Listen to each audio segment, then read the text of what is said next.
কিসে পড়ি। ওকে, তো আমার নাম হলো পায়েল, আমি থাকি কলকাতায় বেহালা চৌরাস্তায়, আমার বয়স 21 আর আমি পড়ি এখন BCom honours 5th same 3rd ইয়ারে। সম্প্রীতি সাধু, কংগ্রাটস দিদি ভাই, তুমি কোথায় থাকো, তোমার ফেভারিট ডিশ কি, তোমার পছন্দের কালার কি, হোপ তুমি আমার কোশ্চেনের অ্যান্সার দেবে।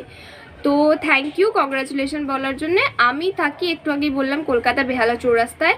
আমার ফেভারিট ডিশ হলো chilli chicken and fried rice, আর আমার পছন্দের কালার হলো ব্ল্যাক অ্যান্ড হোয়াইট, মোস্টলি ব্ল্যাকটা বেশি ভালো লাগে। সুস্মিতা দাস, হাই দিদি, তুমি 10th-এ আর 12th-এ কত পার্সেন্টেজ পেয়েছিলে? তো আমি 10th-এ পেয়েছিলাম 69% আর 12th-এ পেয়েছিলাম 84%। নেক্সট হচ্ছে অনামিকা দম, কংগ্রাচুলেশন দিদি, তোমাদের বাড়িতে কতজন সদস্য আছেন? আমার বাড়িতে মোট 6 জন সদস্য আছে।